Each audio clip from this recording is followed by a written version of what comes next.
All right. I don't even know what day it is, Tuesday, but it's felt like we haven't slept in a couple of days, just grinding away, trying to get the game prepared and the preparation put in, and had a good practice today, kind of a Tuesday, Wednesday hybrid practice. Thought the guys came out there and practiced well. I thought we finished well on defense and started really fast on offense. So obviously a really good opponent and really well coached, good players. We're gonna have to bring our A game if we want a chance to go on the road and get a win. So, questions?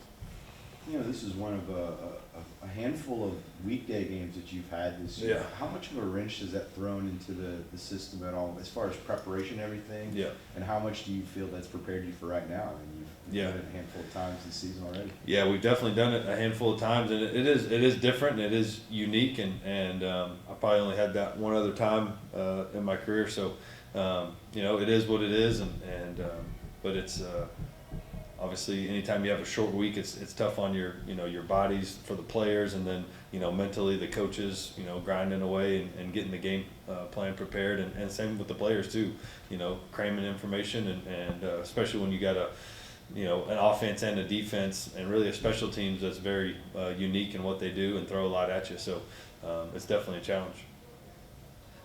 Just looking at the game film against Georgia State, just especially, I guess, on the defense, just what do you see, some things that y'all wanted to highlight this week in preparation for South Isle? Yeah, I think, obviously we have to do some better things as coaches and putting guys in better situations. And I don't think the energy and effort was there that we usually play with. So I think that's something that we got to, address and that we have addressed, and we have to come out and play with more enthusiasm and all that coming out versus a really good team on Friday. So I would say that's the main focus. We've seen real high highs and real low lows. It's been as roller coastery of a season as I've seen here at Texas State. Going forward, going into 2025, what have you learned about how to stabilize that? Yeah. Maybe will it take the off season, do you think, to kind of look back at it and be like, man, should have done this a little bit? Yeah, I think I have some really good ideas, and it started, maybe even in fall camp, some things that you're trying to address, and some things that you kind of see concerning. But once you're in that season, it almost is what it is. I think that off season is always really important. But the good thing is we got really good leaders like Jordan McCloud and Nash Jones that you can lean on in these situations. Torrey Spears. So yes, there's some things that we got to get fixed, but I don't think it's one of those things where you can fix it overnight. Just looking at the South Alabama team, just what are you going to be expecting from the Jaguars? Yeah, I think it starts with their quarterback, super talented, really smart, physically very gifted, can make all the throws, can beat you with his legs, really good running backs, receiver, top in the conference. So, offensively just super talented, really well coached, and same with defense. Obviously losing their head coach and Coach Applewhite taking over, you can see they've changed some things and on defense and maybe simplified some things, and they're playing extremely well right now on both sides of the ball and on special teams. So it's going to be a real challenge. You see some similarities between their program and y'all. They've had a little bit of a roller coaster as well. Yeah, I think so. I think you probably see it around college football, right now more than ever, and the portal and NIL and red shirts and there's just a lot thrown at these young men that gives them a lot of different things that cloud their brain and their judgment, and same with coaches. There's a lot going on with coaches as well too. So it's just part of college football now. It's a crazy deal. It really is. I mean, it's a crazy deal. I mean, you look at yesterday, all the FCS ended yesterday. I mean, it was crazy. The portal was crazy, and that's not even the undergrads. That's just the grad guys that got in. So it's just different now. It just is, and I think the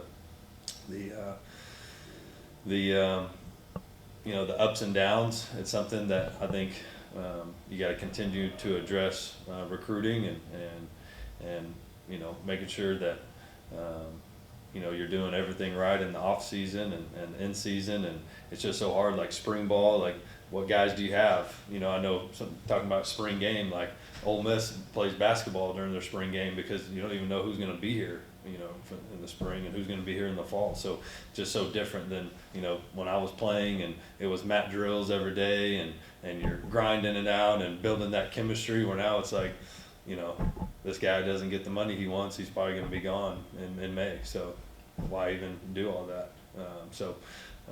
I think it's just going to continue to be a thing where you got to stress the process and stress the discipline, and you got to continue to bring really good people in here like Jordan McCloud and Nash Jones and a bunch of guys we have on our team that get it and want to do things the right way and really love football and love the process. And good thing is we have a bunch of those guys here already. And same with coaches. You got to bring that, you know, same mentality. So I'm excited where we're going, and it is year 2 still, and there's still a lot of things that we have to get better at as a program and me as a coach. I definitely like where we're going, but obviously we're not quite there yet. It's a time of heightened distraction, it's more so than ever. More so than ever. More so than ever. You know, we got Jordan McCloud here, just broke the record for single season passing touchdowns for Texas State with 28. Still has a game to go. He's one and done. Obviously, he's going to go off and on to bigger things. But what has it meant, him coming in and getting those records? Even though it's been up and down season, just seeing him do his thing. What has that meant? Oh man, it's awesome, and just a great person, and obviously you see the film and you know he's a really good player, and you talk to people and all that. But once you got him here and just the way he works every day and the way the players, I think that's one of his greatest strengths is his confidence and way the other players really rally around him and believe in him. And I think playing the quarterback position, that I've said it before, that's such an important piece of it, and he definitely has that part of it. So he's been awesome this year, and wish he could have stayed healthy there those 2 games, and I think it would been a little different. But man, he's just, you look at his stats, they're the best in the conference, and he did that with not completing a full year. So I think the sky's the limit for him, and hopefully somebody gives him an opportunity at the next level. Coach, y'all have a chance to win y'all's 7th regular season game in back-to-back season. What is it going to take to not only get that, but just why is it important to just continue just to stack these wins on top of each other, especially considering the past history of Texas State at the FBS level? Yeah, I just think every game is just so important, and anytime you get an opportunity to play, like, winning's the only thing that matters. So you got to go out there and prepare and practice like a champion and go 1-0 each week. I think that's one of the deals that we're gonna talk, one of the situations you talk about. I think we got to focus on the process a little bit better and not look so much at the outcome and really being champion every day. We break it out to champions, but are we thinking about down the Sun Belt Championship? No, you got to be a champion every day in everything you do, and that's in the classroom, and on the practice field and the weight room. So you harp it and you do those things because as a coach you know those. But I think continuing to press that message and continuing to push that is something that we have to get better at as coaches, and I think the players got to continue to get better at, and I know they will. And like I said, man, we got great kids here that understand how to do things the right way. We just got to continue to build on the progress that we've made since we've been here. In Cardinal words, heading back to the playoffs, they won their first, I think it's like their 3rd conference championship in the span of 4 years. But what can you say about that coaching staff, building on what y'all had in that 22 season, and just especially with all the strong connections with y'all and that staff? Oh yeah, man. I don't know all the guys on the staff. Obviously, Coach Killo and their AD, and the special teams coordinator, linebacker coach I worked with before. But man, they just super proud of what they've done, and not easy. They lost a lot when we left, and for them to be able to rebuild that thing and really get it to where they are now, and you know, a playoff bid again, and getting a bye and winning conference. I mean, Coach Killow, I think, is one of the best coaches in the country, and another up and coming guy that I think is going to get plenty of opportunities. But he's you know, from San Antonio, went to UIW. I think it's going to be tough to get him away from there, just because, you know, that he loves that place. You know, very similar to me. Like, I love this place. It's going to be really hard for me to ever, you know, do anything else. So he's a great person, great competitor, and you know, just someone that I really think fondly of, and one of the main reasons that we had a lot of success when I was there, just his attention to detail and his recruiting and his relationships with the players. I just think he's a big time coach, and I'm super excited to see how they go in the playoffs, and hopefully they get an opportunity to go win it all again, get on a little run and get hot and go win it.